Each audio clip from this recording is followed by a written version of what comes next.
নমস্কার সবাইকে, প্রতিমা ভেজ কুকিংয়ে সবাইকে স্বাগতম। আজ আমি তোমাদের সাথে বিট লবণ তৈরির রেসিপি শেয়ার করব। আগে গোটা বিট লবণগুলো ভেঙে ছোট করে নিতে হবে। কাঠের দিস্তার মধ্যে বিট লবণ নিয়েছি আর শিল দিয়ে ভালো করে গুঁড়া গুঁড়া করে নিয়েছি। দেখো, হাত দিয়ে দেখাচ্ছি। এবার দেখাবো যা যা উপকরণ লাগবে। শুকনা মরিচ, বিট লবণ, সাধারণ লবণ আর নিয়েছি জিরা। এবার সব উপকরণগুলো ভেজে নিতে হবে। আগে জিরাগুলো ভেজে নেব। এখানে 4 চা চামচ জিরা নিয়েছি। এবার জিরাগুলো চুলার আঁচটা মিডিয়াম রেখে ভেজে নিতে হবে। জিরা ভাজা হয়ে গেছে, নামিয়ে নেব। এবার ভেজে নেব শুকনা মরিচ। শুকনো মরিচ নিয়েছি 50 গ্রাম। ঝালের পরিমাণটা তোমরা তোমাদের পছন্দ অনুযায়ী দেবে, যে যতটুকু ঝাল পছন্দ করো। এগুলো বগুড়ার কারেন্ট মরিচ। এই মরিচটা অনেক ঝাল।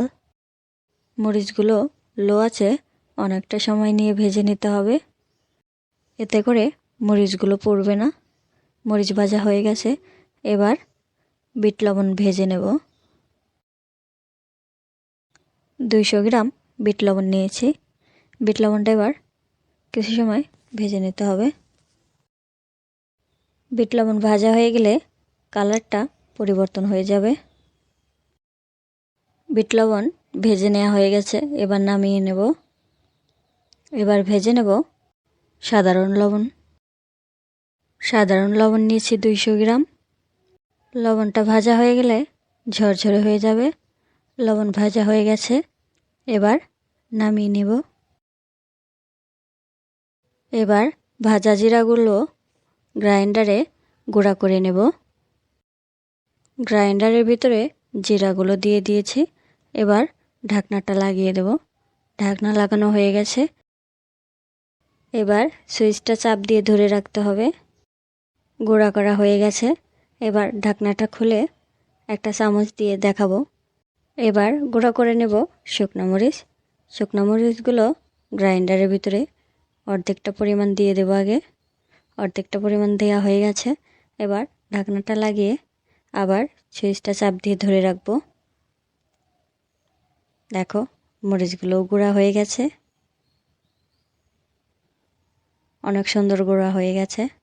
এবার গুঁড়া করে নেব বিট লবণ। একইভাবে আগে গ্রাইন্ডারের ভিতরে ঢেলে দিতে হবে। তারপর ঢাকনাটা লাগিয়ে সুইচটা চাপ দিয়ে ধরে রাখতে হবে। দেখো, বিট লবণ থেকে ধোঁয়া বের হচ্ছে আর বিট লবণটা অনেক সুন্দর গুঁড়া হয়ে গেছে। এবার গুঁড়া করে নেব সাধারণ লবণ। এই লবণটা বেশি সময় গুঁড়া করতে হবে না, কারণটা হলো এই লবণটা আগে থেকেই কিছুটা গুঁড়া করা ছিল। এবার ঢাকনাটা লাগিয়ে সুইচটা চাপ দিয়ে ধরে রাখবো। দেখো, লবণটাও গুঁড়া করে নেওয়া হয়ে গেছে। এবার চামচ দিয়ে দেখাবো কেমন হয়েছে। এবার গুঁড়া করে নেব টেস্টি সল্ট। এখানে আমি টেস্টি সল্টটা পুরো 1 প্যাকেট দিয়ে দিয়েছি। সবটুকু গুঁড়া করে নেব। গুঁড়া করে নেওয়া হয়ে গেছে। এবার ঢাকনাটা খুলে দেখাবো কতটা গুঁড়া হয়েছে। দেখো, একদম পাউডারের মতো গুঁড়া হয়ে গেছে। এবার একটা বাটিতে সব কিছু মিশিয়ে নেব। বিট লবণ, নর্মাল লবণ, ভাজা জিরা গুঁড়া, মরিচ গুঁড়া,